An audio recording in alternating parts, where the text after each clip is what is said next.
This week on Quality Digest Live, we'll chat with Joe DeFeo of Duran Global about the evolving skill set of today's quality professionals. That's right. Plus, helping people make better presentations. That and more when we come back.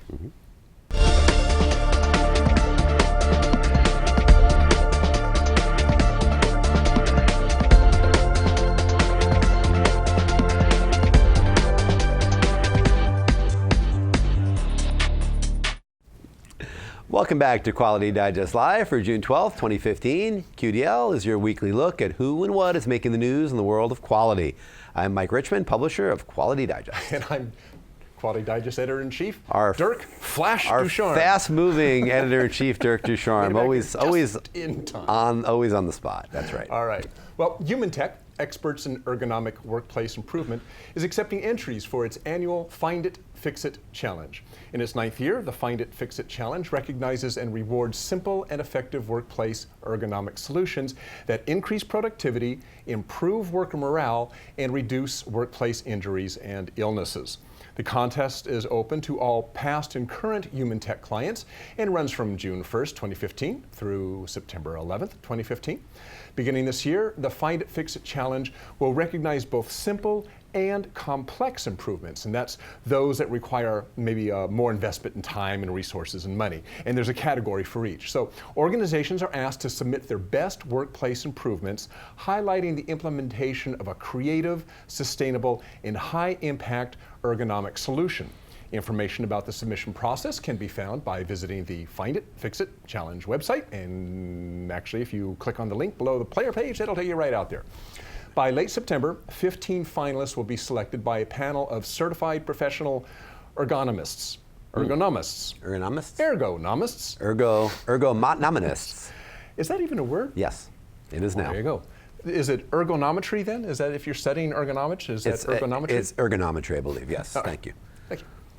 Other finalists, 2 honorable mentions and 1 first place winner in each category will be selected. The winner of the complex fix will receive a paid entry to the Ergo Cup competition at the 2016 Applied Ergonomics Conference and 2 conference registrations. The winner of the simple fix will receive 2 full conference registrations. Trophies will be awarded to the winners as well as the honorable mentions.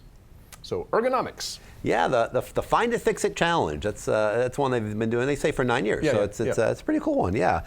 And we're all about ergonomics here. Well, kind of. Yeah, we can almost pronounce it too. So it's a very important thing. Ergonomics. You have to be ergonomically sophisticated in today's world. That's right.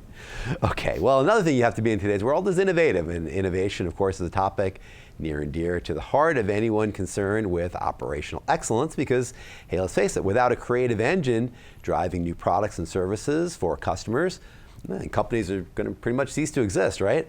Yeah, that makes sense. Well, that's the motivation behind a new website from Thomson Reuters Intellectual Property and Science Division. The site, found online at www.stateofinnovation.com, shows who's innovating, how, and why. As an example, the division's latest report, The Future is Open, 2015 State of Innovation, considers patent activity and scientific research literature from organizations in a wide variety of industries, from biotech to information technology and everything in between. Some of the key findings in the report indicate that worldwide patent volume, while still growing, has increased by the slowest rate since 2009. Meanwhile, in the same period, 2009 until today, the volume of new scientific research actually decreased by 34%. From a strategic vantage point, the discipline is morphing into so-called open innovation, in which companies are partnering with academic institutions, individual researchers, and even other companies, sometimes competitors as well, to develop new ideas. You know, to me, the most interesting finding in the report is that when it comes to innovation, the Internet of Things, IoT, is helping to increasingly blur the lines between companies' core areas of focus. Large corporations, and these include companies like Apple and GE and most notably Samsung, are among the top patent assignees in multiple industries, not just the ones that you normally would associate with those companies. A whole wide range of sectors, these companies are patenting different products and services. The advent of the age of the Internet of Things means that users want online connectivity through various and sundry products and services and devices. That means that these companies and many others are looking beyond their basic, long-standing product lines and reconsidering, well, pretty much everything they're doing, really, in their quest to serve customers. And that's, I think, really healthy if you think about it. And you know, I think about this from the perspective of Ford. You know, we talked about Ford on this show a lot as a personal mobility company, right? Not as an automaker. That's really what they consider themselves, as a personal mobility company. They say, well, you know, you're in our cars for a large part of your life, really, when you're in your waking hours for many people. So they're going to make sure that that car, that device that you're in, is able to help you do the stuff you want to do while you're in it. And that's really what's driving a lot of these innovative products and services, is this idea that IoT is going to change the way people react to the products that they use, and they're going to want to be online. They're going to want to be able to connect to their devices in different ways. Right. It's really interesting, and that really is driving a lot of this. So for a lot more about this, you can find it online, available again at the www.stateofinnovation.com website. You can, of course, check it out. You can find the story right below the player page right down there, and the link is there, so you can go out to www.stateofinnovation.com and see what it's all about. That's right, and Ford is really a good example of what you're talking about. I mean, they really have kind of embraced almost rebranding themselves as not just an automobile company, but as a mobility company or a technology company. It's interesting. It is very interesting stuff there, and it's going to continue to, those lines are going to continue to be blurred. Samsung's another one that's really doing a lot to break down the walls of saying, well, we're not just a computer company, let's say, or a PC or company, or a device company. You know, we do a lot of things in different ways to use that technology. So that's right. Good stuff. Okay, well, many quality professionals, such as yourself, are at a crossroad in your careers, writes Joe DeFeo in this week's article. An evolving industry requires evolving skills. And although those in related operational excellence fields such as Lean and Six Sigma are positive about their careers and their futures, those in more, let's say, traditional quality roles tend to have somewhat of a more negative outlook due to a number of factors, really, including greater workloads, fewer available resources, and sometimes just less respect from management. So the key is to keep up to date with the skill sets that employers are looking for, says DeFeo. And we're talking about things like the ability to think strategically, to understand risk, and how to connect broad streams of data with customer satisfaction. These will always be highly valued by employers. So what should you be looking at to expand your skill set? Well, we have Joe DeFeo, CEO of Duran Institute, with us this morning via phone to tell us. Hi, Joe.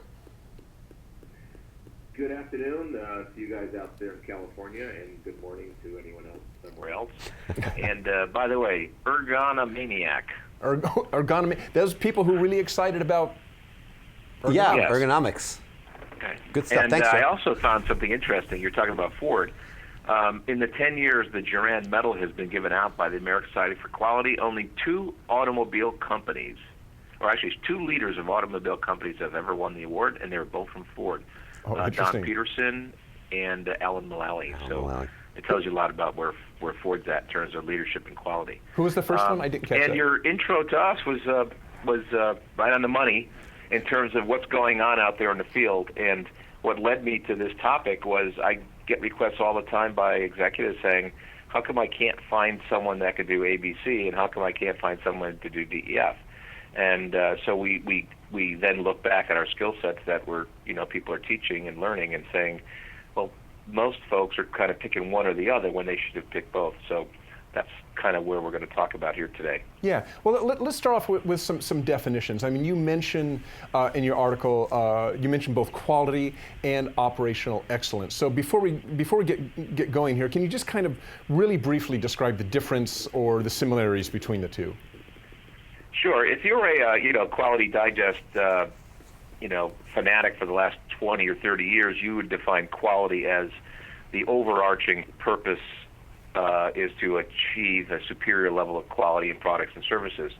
And then there are a set of methods to do that. And if you're a broad, big Q thinker, the methods would be design of quality, like quality by design, design for Six Sigma, quality control, quality assurance, which is the maintaining of whatever we design, and then continuous improvement, quality improvement, which we use Lean and Six Sigma. But then there are those who call quality management just the quality control and the quality assurance piece. So we're making a distinction, not because we want to, that some people say, our quality management includes our quality management function, our quality management staff, our quality management system, and they do quality control and quality assurance. The performance excellence, operation excellence people would say, yeah, they do that. We do continuous improvement, lean, and Six Sigma. But the way we learned it, and I learned it, and Duran taught it, and Deming, is that they all should be under one umbrella. But they're not. And what's happened is the quality management folks have yet to really grasp, or some of them have, but not all of them, understand that their role in increasing their job value is to learn those performance excellence tools.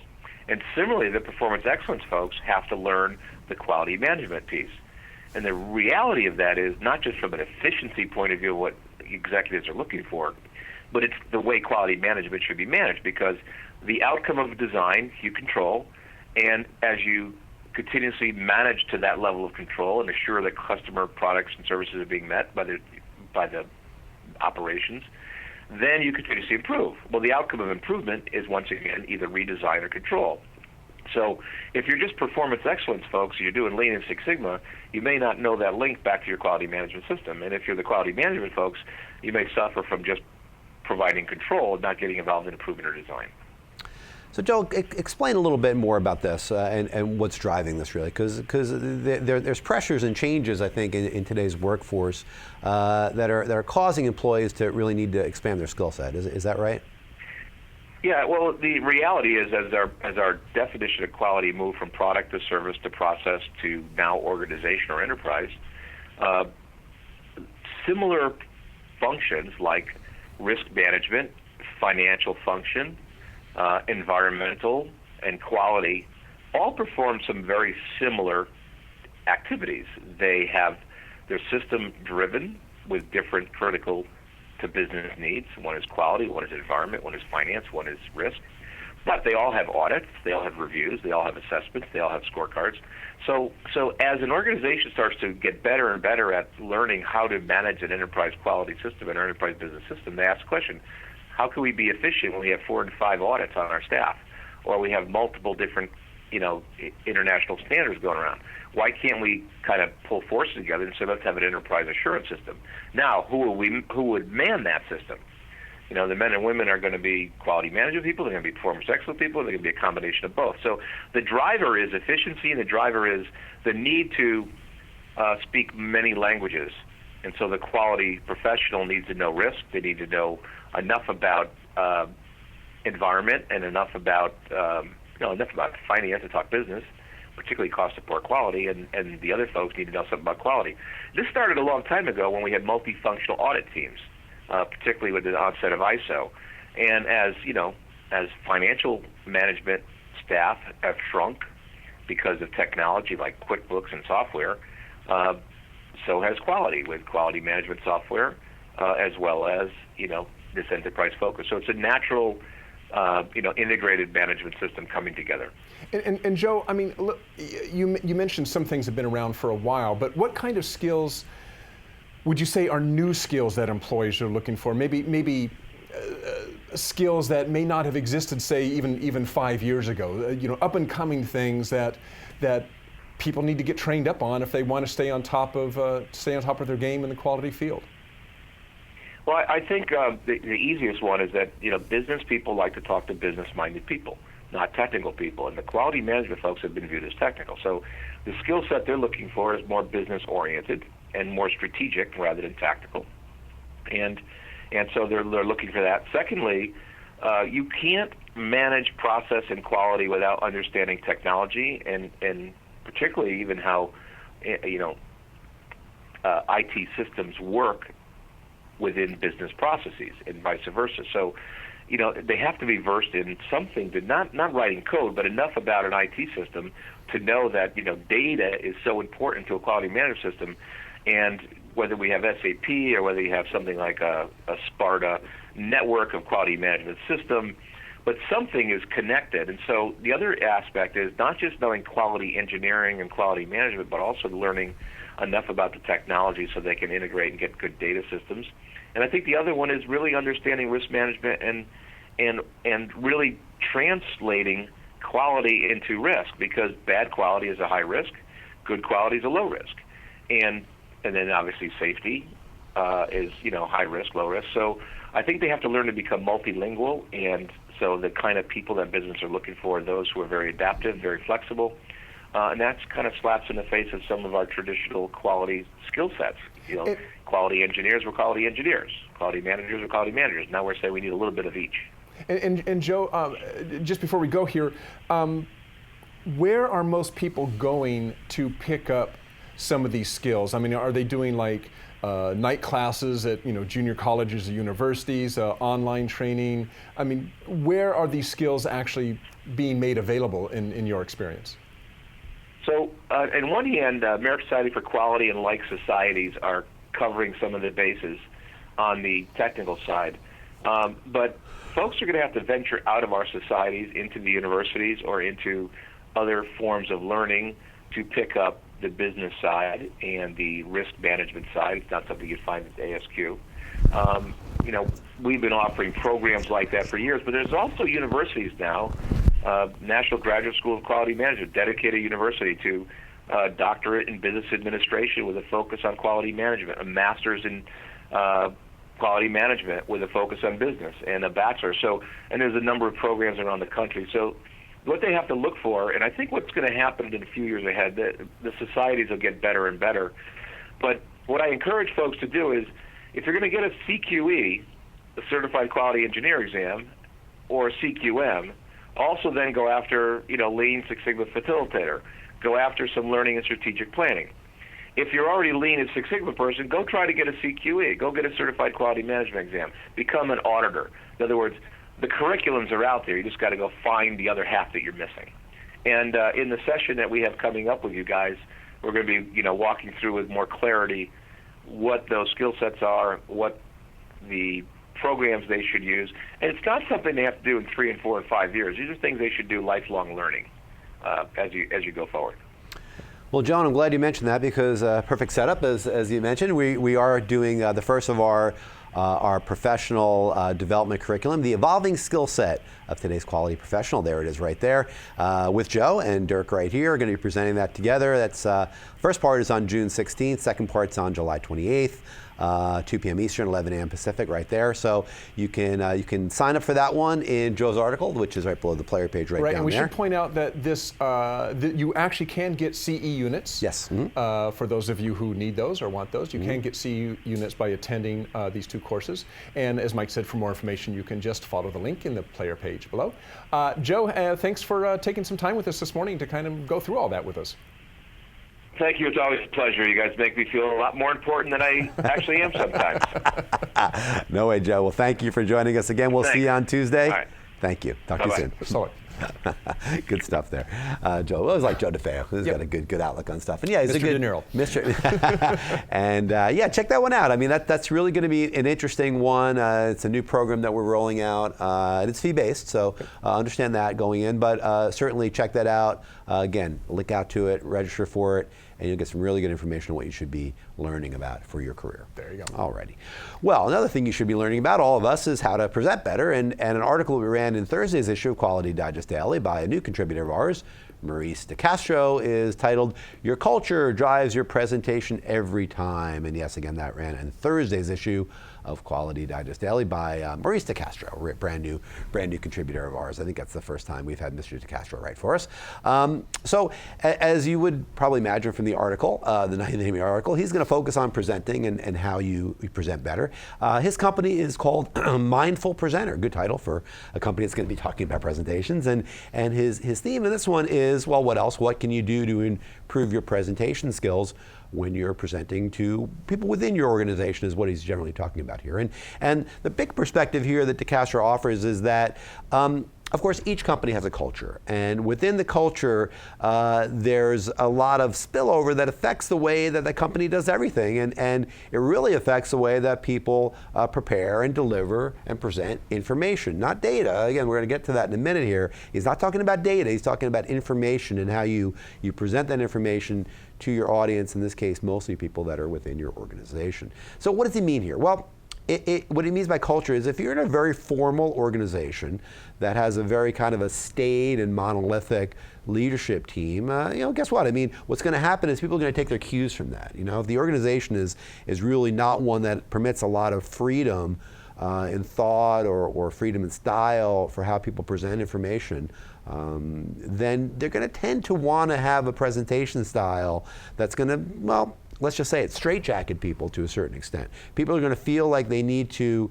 live up to what that is. And they're going to have presentations that tend to be pretty dry, data-driven. And you know what's going to happen? They're going to put people to sleep. People are going to they're going to show up for those meetings because they have to, but they're really going to sleep through them because, again, it's focused on data and not focused on the bigger picture of what the information should be and can be. I think the way that you need to do this is leaders need to get rid of the restrictions. What DeCastro is saying here is, if you want to have better presentations, you need to get rid of the restrictions. You need to let people be themselves within the context of presenting information. People generally are really great and engaging when you talk to them one-on-one. When you get somebody and you're having a conversation with them about what they do and what their products are and what they're passionate about, they're great. They're just kind of going off the cuff and they're talking with a lot of energy. They're making eye contact. They're doing their great best presentation selves. But what happens is, again, with the confinement of a culture, the fact that many times when the presentations are made, the bosses are all there looking at the person, people clam up a little bit, right? They forget to be themselves and they feel like they have to be perfect. That's a big part of what he's talking about here. They feel like they have to be perfect and they clam up and they don't let it flow. They don't tell their story, which is a big part of this. And that's where we're getting at here is buzzwords and jargon many times are used by the executive team. People take their cues from the executive team and there's certain buzzwords and jargon that the team uses. Well, that's going to filter down and it's going to sneak into presentations and it's going to rob the presentation of authenticity. People have heard that zillions of times, synergy. Once people hear the term synergy, if the bosses talk about synergy all the time, they're going to go to sleep. They're going to not even hear what you're saying after that because they're just going to assume, well, it's more synergy. Great, right? I mean, they're going to shut down. The last important takeaway here is, I think, the most important, and that's the one that story counts. I mentioned earlier in when I was addressing this article that he talks about data and he talks about information, how those two things are different. Data is boring. Let's face it, data is boring. I mean, data is often very useful. It's often very important, and you have to have data in there. But what people want, what people feed on is information, and they feed on story. And when you are presenting to someone and you're trying to impart some ideas about what you think and what you think the company should be doing, you need to tell story. You need to be able to stand up there and you need to speak from your heart and you need to talk about what's going on, especially if you're dealing with the most emotional connection of all, which is with your customers. If you're talking about a customer-facing aspect of your organization, you can't just sit there with a PowerPoint and slap up charts and say, well, this data point shows this and that data point shows that. That's not going to work. You're talking about customers, you're talking about an emotional connection with your company, with your product line, with your service, and you've got to tell story. You've got to connect to it in a way that allows your listener to know that you understand what's going on, and you can have some sort of an aspect of this, of an empathy with your not only your audience but with your customer as well, and that's going to allow you to put over the presentation in a much more powerful way. And that's, I think, the takeaway that I got from this, most importantly from DeCastro's piece, is that you need to connect emotionally with your topic to really make a great presentation. I love that. You said something, as we mentioned last Friday, I was at the Hexagon Live show in Vegas, and I believe every year they have part of their catchphrase for the conference always has something to do with story, and I believe this last one was great stories start here. Yep. And that is basically the way they structure their presentations. I mean, yeah, there's a lot of data, but there's always kind of this bringing it down to earth. What are the case studies? What does it mean? What did it do for this customer? They'll have customer testimonials, or the person who's doing the presentation will give a testimonial for the customer. Oh, we did this for this customer. Here was their problem. Here's how it was solved. And it does evolve a little bit more of a passion then, because now you're talking about a human being. You're talking about something that's actually occurred, and that makes a lot more difference than just, yes, we brought in this piece of equipment and it did this, and here were the results. Well, that's good stuff, but much more better to fold that into an evolving story and bring in people's names and faces and all that sort of stuff. It just has a lot more impact. But it's more exciting. It's more exciting, and we all know that. I think we all agree with that. But the problem becomes when the management of an organization says, "Oh yeah, that's all well and good, but you got to make sure you hit these points." Right. You can do all that story stuff, but you have to make sure you do this, this, and this. And then if you do that, your presenter is going to not really have his or her heart into it. Yeah. He or her is going to be thinking about hitting those points and maybe rushing through the story part of it, and that's not what it's about. You want to be organic with it, right? I mean, you want to have an organic presentation where people are really talking about what they feel, and that's going to maybe be a little sloppy sometimes, right? I mean, hey, look at the show. But I mean, it's not always going to be all that pretty, But I mean, if you're a manager and you want people to present, you want to impart things that really have meaning, you got to let them have that freedom to do it the way that they want to do it, and they can do it. That's going to be a much more powerful way to do it. Yeah, absolutely. Yep. It's all about the story. That's Always right. is. It always is. Always is. Yes, that's right. So what do the folks at 3D printer manufacturer MakerBot do if they need some sort of fixture or tool? Well, they print it, of course. I mean, duh, it's MakerBot. Why buy it if you can make it, right? So as an example, the section of the MakerBot factory where the MakerBot Replicator Z18 gets made, that's their large volume 3D printer, it didn't get much overhead light, so fluorescent tubes were hung above each workstation. Well, the assembly line workers weren't used to the brightness, and so some of them were switching the lights off. So an intern designed a rectangular cap to cover the light switch with 2 holes and zip ties to fasten it to the workstation frame, printed them out on a MakerBot 3D printer, and there you go. No access to the switch. So problem solved. Now, I know this actually brings up an entirely different issue. I think about Frederick Winslow Taylor about 100 years ago. Yeah, we will. He would have loved this. There's a whole problem going on with this. He would have loved MakerBot. Too bad he didn't live to see this. Yeah. So MakerBot actually makes many of its own fixtures for its own manufacturing processes. And the beauty of it is the fixtures are exactly what they need rather than what they almost need, which is often the case if you have to buy off-the-shelf fixtures. They're not always necessarily exactly what you want. And of course, if off-the-shelf fixtures aren't available, what do? Well, you spend thousands, maybe tens of thousands of dollars to have a fixture made for you. So being able to design and print your own fixtures is actually pretty cool. And of course, the message that MakerBot is making is that you too can make your own fixture using a 3D printer. MakerBots, obviously. Yeah. But that aside, they make a good point. Yeah. If you already have a CAD designer in-house, the one-time cost to purchase a 3D printer can make a lot of sense, particularly if you do a lot of fixturing, which might be the case if you're a contract manufacturer or if you have a wide and constantly changing product portfolio. And if you're thinking, well, plastic fixtures aren't always the best thing for us, well, that's true. They may not be precise enough for your work, or plastic may not be the best material for your application, but 3D printed fixtures can be used to quickly develop and test a fixturing concept before sending the design to a machine shop. I mean, how many of us have gone through the process of design, send it to a machine shop, it comes back from the machine shop, at a cost, of course, and you discover it doesn't quite work, and then you have to rework it, you send it back to the machine shop, and they make it again. Think of the money you could save if you were able to test out all the designs ahead of time before sending them to the machine shop. So it's an interesting suggestion from the folks at MakerBot. Make your own fixtures. By the way, something that's kind of interesting, we're seeing these pop up all over the place.